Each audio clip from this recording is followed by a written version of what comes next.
So welcome back to my channel. This is Dom, and today I'm going to be making this kit. This is the Stug 3 IIIG from Warlord's Games, and I'm going to make it support my Latvian SS troops.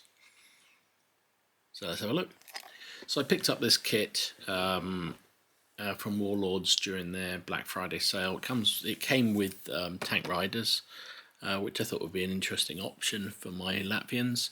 And I want to make it up as a late war German Stug.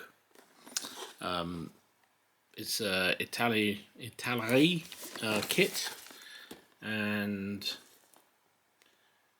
it looks like you can make it up as one of two different kits. Let's have a look.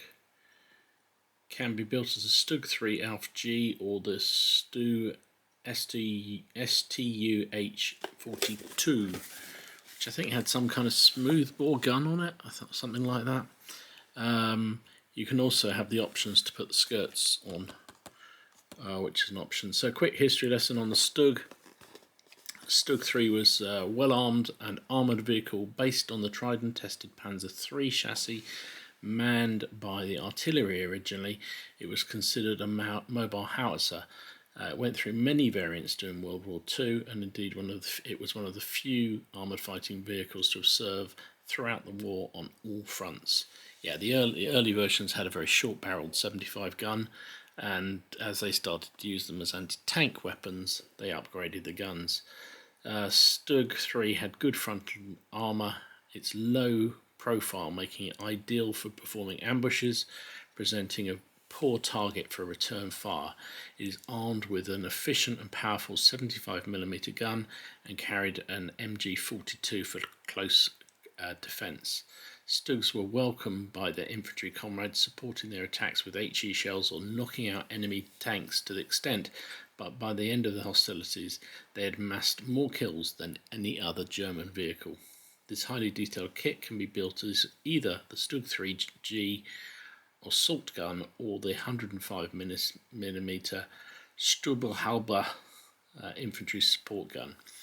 I'm going to do the anti-tank variant just because I've got a howitzer already in my army, and so let's pop it over there. So as usual with Warlords, they give you pretty high quality kit. There's a little advert there for black powder, and here is the instructions. Looks pretty simple. Even a fool like me can make this. And the always useful little cards that come with them, and some transfers, all packed by Mirror. So there's two little cards which are useful for bolt action usage. So there's the Stug G. Regular, it's 230 points, which isn't bad actually. If you wanted to go for the HE version, it's only 190. So they're always useful. Always useful. Let me put that away. You also get, unfortunately, some bits that show where it's been blown up. Put all that over there, put that over there, and here's the frames. Put a little knife out.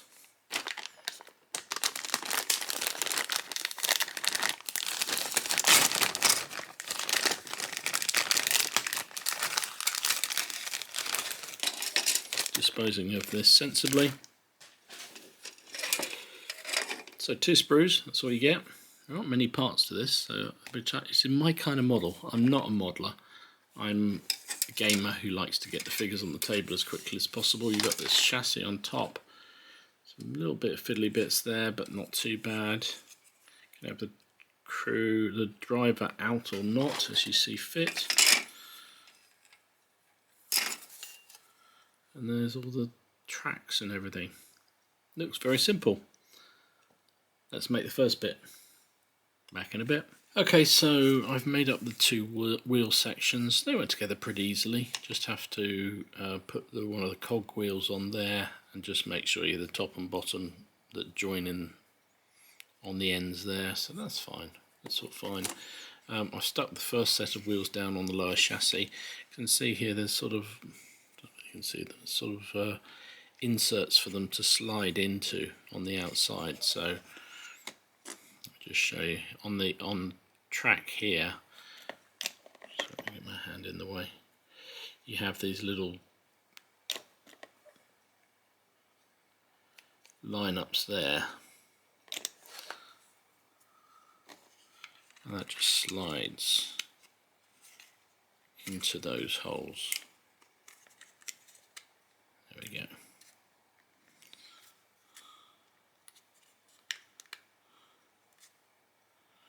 There we go. Oops. Put a little bit more glue on. I'm just about to say the beauty is sensible. One of the things you've got to be really careful about using the right glue. Don't be tempted to use super glue. Just sticks everything in the wrong place and doesn't set clear.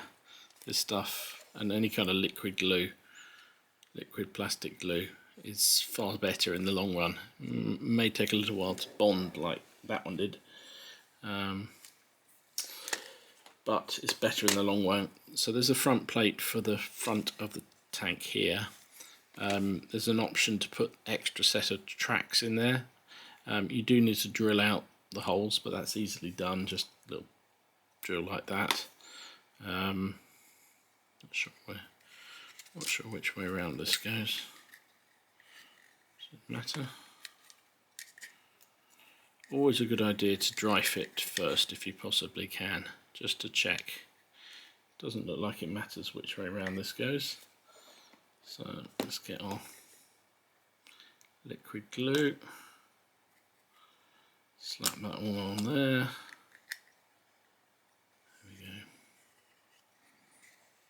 There we go. It's as simple as that. We've got the lower half of the tank done. So what else we got? Some extra bits and bobs to go on the back of it. Actually, that's the front, so we'll do it on the back.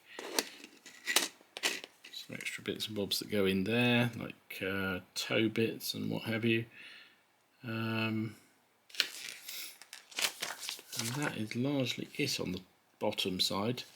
So I'll do those, and I'll maybe put the few of the bits on the top together, and I'll be back. Alright, so situation report. Basically is all finished, did the fiddly bits. There's sort of bits that go in there that almost seems, well, I mean, they were difficult to work out which way round they went, because it's not terribly clear on the instructions. And also it doesn't really matter terribly, because you can see this plate goes across here which pretty much blocks everything, so by the time you painted that up, we're almost invisible. But that's the base all done. Started on the top of the tank. Now my first sort of encounter of fiddliness and difficulty was putting this gun barrel into its slot, because it's not supposed to be painted, but getting it in, there's you can't see, there's a place where it's supposed to sit in there, but to get it through the door you really had to manoeuvre, and you can see I've actually bent the plate of the gun to try and get it in there. It's supposed to be unstuck. It's not supposed to be stuck in there because it's supposed to be able to move, apparently, and it will move side to side, which, you know, a Stug would be able to do, and limited up and down as well. But that was really fiddly. I thought I was going to have to cut it in the end, but that would have lost all mobility, which is frustrating. And then the inevitable sort of fiddly bits, like the smoke discharger here. There's a little lamp there, plates on the front, little exhaust thing. I think there's an exhaust at the back there. So, you know, but apart from the gun, that gun was really fiddly. There's two options. That it has a hatch there which you can have open, or a hatch here which you can only have open, it appears. There doesn't appear to be a closed variety for that. because if you flop that over, there's a gap. So you could fill that, I guess. But I'm going to go with it as it says on the instructions. So I'm up to, so I've done everything up to this one here. So lots of fiddly things. I think I'm going to go with a Scherzen, because I just think it looks cool. Sorry, I'm going to go with the Scherzens. So I've got all these basic spare running wheels here to put on. The Scherzen needs these hooks. I'm going to regret that, aren't I? It's going to be fiddly as heck. But let's do it. Let's see what it looks like, and I'll be back. I'll be back. Alright, so finished it off, put the model together, and as I expected, the skirts are a little bit fiddly to get on. You have to get the supports in exactly the right place to line up with some nodules on the inside of the skirts here, and also you can see I've actually missed it slightly there on the side of the tank, but just there as well. And until it's really, you've got to be really careful. It's very wobbly while it's still sticky. Once it's there, it seems reasonably secure, hopefully, at least. I did go back and reinforce the glue on the edges just to make really sure that that's stuck. Obviously, I've fitted the machine gun, the crew member sticking out the top. Now, the gun, I talked about this earlier, I was really struggling. It just was so floppy.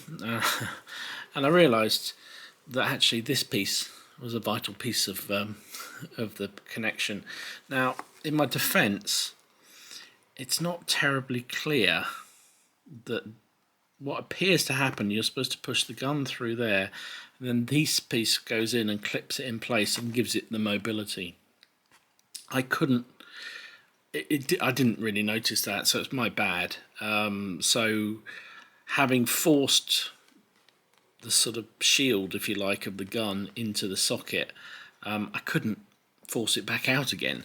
So I had to leave that piece out, which is frustrating. And then I had to actually, because this was just wobbling too much, sort of almost glue it down. I think it's a combination thing. I'm not a model maker, so I think it's partly my fault. I think partly it's the kit doesn't really clearly show what you need to do here. My bit anyway. Other people will probably do it without even thinking, but for me it was just, I don't know, just didn't say anything. Anyway, I don't think it's going to matter. The gun, it's not like I'm going to be moving the barrel around or anything like that. So as you can see, I've stuck it down on a piece of card, mainly because Ken loves that so much from Miniature Wargames Warriors. I just, I didn't want to disappoint him by not putting on a base, but also because it's a bit nervous about how strong these skirts are. I wanted to make sure that it was had a solid base to sit on, so at least I can pick it up from the base rather than from the sides of the tank. So that was kind of why I did it, really. Plus, it'll annoy Ken. So yeah, I think it's reasonably good. It's an okay model. So it went together pretty easily. Just that one bit of problem I had with the gun and the skirts, which I could have left out, but I just thought for effect I'd have them like that. So there you go. It's all dry, it's all stuck down, so it needs spraying, and then I'll start painting it. I'm going to do it obviously in winter camo because it's to support my Latvians. So yeah, I'll be back at the next stage. And there we go. There is the Stug 3 finished and ready to join my winter Latvians. You can see I've just basically used the same technique as I used with the infantry, actually. Used the the Warfront from scale 75. So that is the base. This is a cream vest, which was the base colour, quite well watered down. Then I used a dark wash think I used Nuln oil, if I remember rightly, all over the vehicle. And then once that was dried, applied the transfers, and then used this wall front white over the top. And then I used Warpaint's wet mud effect to sort of caked it, sort of like the effect of if it's been sort of sprayed up and caught up on the tank as it moves through the muddy roads and things. I continued some of that mud down into the snowy edges. You saw the base I built up a little bit on the sides, just using polyfiller, and at the back you'll notice tried to build a sort of track where the tracks would have cut up the earth, and then, as I say, down the edges here I put some more of that mud just to sort of show where the tracks have cut up the earth. I think it's okay. It's not my best effort, but I'm quite relatively happy. I did try out using some of Martin's favourite ice and snow wash over the vehicle. I can't honestly say I noticed particularly it being there. It sort of seems to have filled in a few of the gaps rather than anything else, but it'd be alright. It's okay. So overall, my impression of the model, I quite like it. I say there aren't that many elements. You complicate things if you try and put the skirts on, but I kind of like them. But the gun was a ball ache, and I still don't know whether that was me or just the kit. Talking on the podcast the other night with Ken, and he said that he said, oh, well, the Stug gun's always a bit of a so-and-so. So maybe it was just the kit, maybe it was me, I don't know. Whatever, it was a ball ache. But the rest of the kit was pretty straightforward, and it'll do fine. It'll join my Latvian forces ready to fight. I'm quite pleased to get it done. So there you go, that is the Stug 3G from Warlords. How I built it, how I painted it. Now it's ready to fight with it at some point soon, please. Anyway, hope you enjoyed it. If you did, please give it a like and subscribe to the channel if you haven't already done so. Hope you appreciated just that sort of look at that model. I know the Stug is a very popular one as a vehicle for the armies, so hopefully if you were thinking about buying it, you might have been helpful to you. And if not, I just hope you enjoyed seeing the model being made. Anyway, this is Dom signing out. Stay safe, stay well, and I'll see you again soon.